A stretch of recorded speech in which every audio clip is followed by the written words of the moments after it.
have to have these.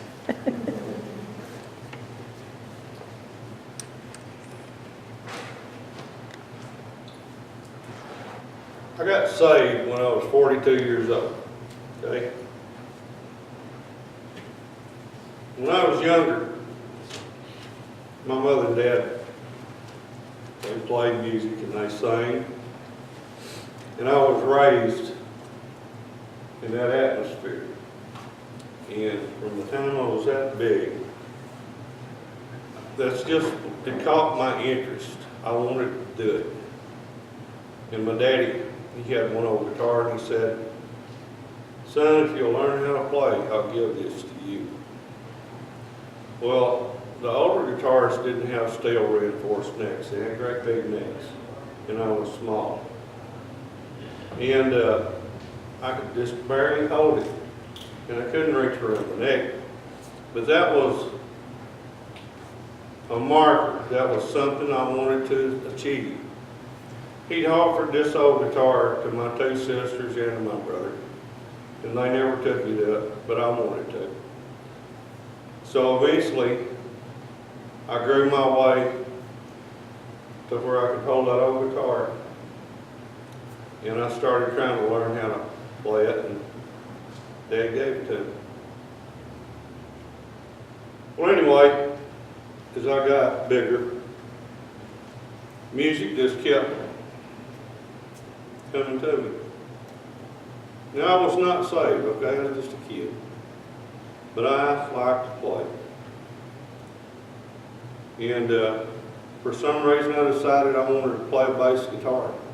And Mom and Dad, they tried to talk me out of it. They said, "It's a waste of time. You'll always have to have someone to play with." Now, where we're from is a small town.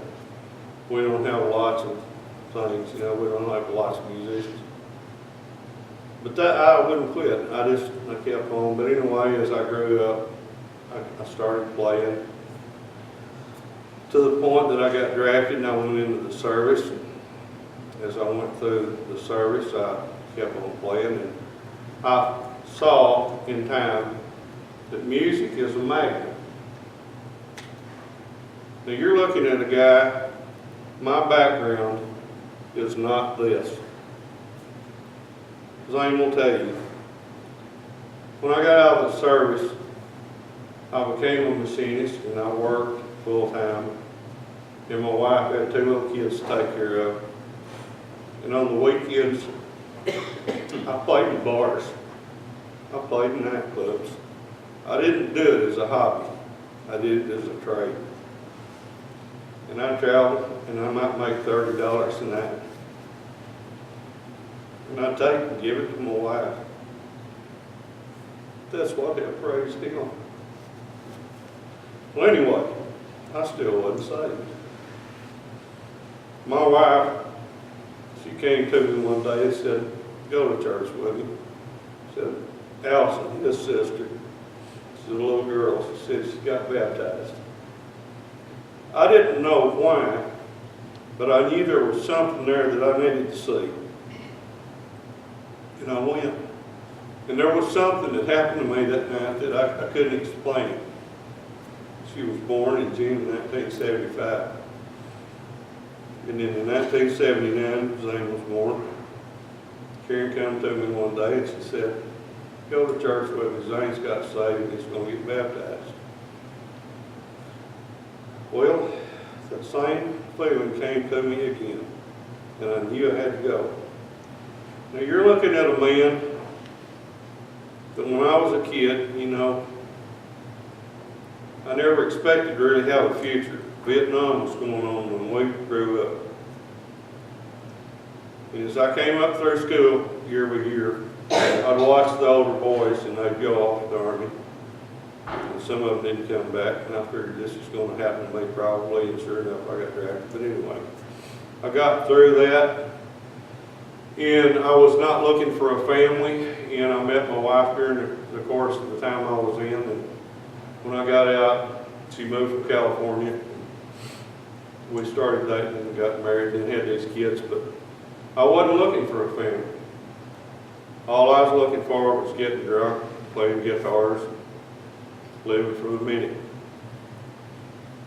Well, anyway, I've got a term, I've got a phrase that I use to people, because we're talking about y'all all come from different backgrounds, and you come in contact with people that are not saved. I believe that anybody that is not saved can become saved if they are approached by a particular person in a particular way. Yes, amen. And do you know what happened to me? This is it. God had to bring me through the service. He had to give me a loving wife that I've been married to now over 40 years. I adore her. Got these 2 kids. One day, then, my wife said, go to church with me. And I'd gone to a pawn shop and I bought a junky little old guitar. It was just a flat top guitar. And I agreed to do it. But when I went to church that day, I had that guitar with me. And when I walked in, I held it in front of me like a shield, because I knew there was something in there that I didn't have a grip on. And I didn't know what was going to happen. But I'd always depended on that guitar. And I played it the first day. The good Lord got me to a point and gave me a family that was His approach to me.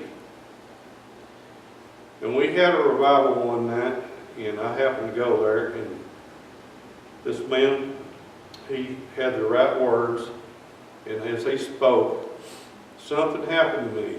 I realized my family is different than me. I'm different from them. And the thought finally went click. If I was to draw my last breath, I would be separated from the only 3 things that I had in my life that meant anything to me. I love my family. My family was given to me by the hand of the Lord, one at a time. And when I realized that I could not bear it, He brought me to my knees. I could not accept not seeing Him anymore. It was bigger than me. And I went forth, and I cried like a baby, and I got saved. Amen. And I got baptized. Amen. I got saved in a Southern Baptist church. They had a baptistry right back there. Whenever you got done with that, water drained out in the yard, you know. I told everybody, I said, you know, when they drained the water off me, it killed the grass for 3 years. Well, most people that know me associate me one way or another with music. I have used music to help raise a family. I retired a few years ago. And now I do 2 things, and 2 things only. I was on city council, I did different things, but I've detached from everything. The only 2 things that I do is family related or work with the Lord. Amen. Been very active in church, played music in a lot of places. I became an ordained elder in Cumberland Presbyterian Church, as did my wife. Okay, I got good and saved, but I'll tell you the next phase. And this right here wraps it up. Even though I was saved, and I went to church and I played music and stuff, I realized that the biggest thing I had a fear of right now is becoming lukewarm. The Bible is real clear about lukewarm. Yeah, amen. Amen. You can be saved or you can be unsaved or whatever. He wants you to be one way or the other. Don't be lukewarm or He will what? He will spew you out of His mouth. Yes, amen. Okay. That really got on me. I got under conviction. And what I've done, this is not the first time, this is round number 2 for me. I left the church that I was going to for 5 years. I went to a little bitty small church that was real weak on music. Not saying I'm good, but I went and I helped them in that area. Well, a few months ago, I got to feeling like I was afraid of becoming lukewarm, and I couldn't let that happen. So I rolled up my little cord, and I started going out. My wife still goes where we used to. But I was trying to hit like 2 churches in a day and just go play music. And, you know, some people are preachers, some people are evangelists, some people are teachers, whatever. I'm not. My title is a lowly guitar player. That's what I tell everybody I am. And what I do, there's only 3 things that when I walk into a place and they don't know me, I can tell you anything. Christian people, once you get bought with that blood, you do not expect anyone to lie to you. But there's people out there, there's false prophets, there's bad witnesses and all this. But I tell you the truth, what I'm trying to do with the rest of my life is I go where He sort of directs me. Amen. And I play. Right. And I can give them a little money. I can play them a little bit of music. And as you heard, I ain't very good. And I can tell them what happened to me.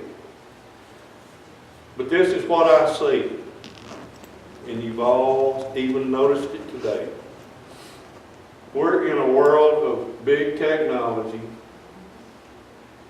Things is happening that we don't agree with. We're having stuff our government is forcing down your throat. Other countries, the list goes on and on. I know a lot of preachers in a lot of different denominations, and everyone seems to be in agreement on one thing. Surely, by the evidence that we see laying all over the ground, we've got to be in the last days. Right. Amen. No one knows when the Lord's going to come back, not even Jesus. Amen. But look at the evidence. I think it's winding down just like everything, and I believe y'all do too. Yes. So, this is my theory. And it's what Zane brought the word to you. It's about your tools. I don't care who you are. I don't care what kind of a family you came from. I don't care what your past was. What are you going to do with the rest of it?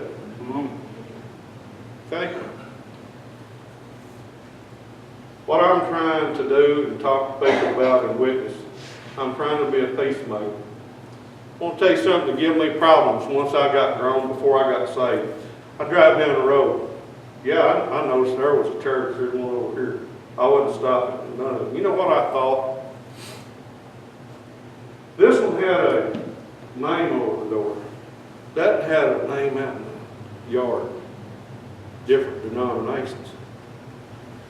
I got it in my head. Surely only one of them's right. I literally didn't know. Well, when I was in the Army, we all wore dog tags. And if you profess a certain faith, it's stamped on your dog tag. If you get killed, that's what they're going to handle. I had no preference. Got out, got married. We got married in an Episcopal church. I got saved in a Southern Baptist church. I became an ordained elder in a Cumberland Presbyterian, What I got to noticing was that a lot of churches tend to hinge. You only sort of see certain things. Chink, chink, chink. When you go in the door, it's like the same thing happens every time you walk in. And I got to reading this Bible. I am probably the worst read Christian person you'll ever see. You can either take this Christianity thing and make it so technical, talking to a person that's not saved, they can't grasp it. Or flip that over 180 degrees. You can make it so simple, they won't accept it. Now me, I am a simple person.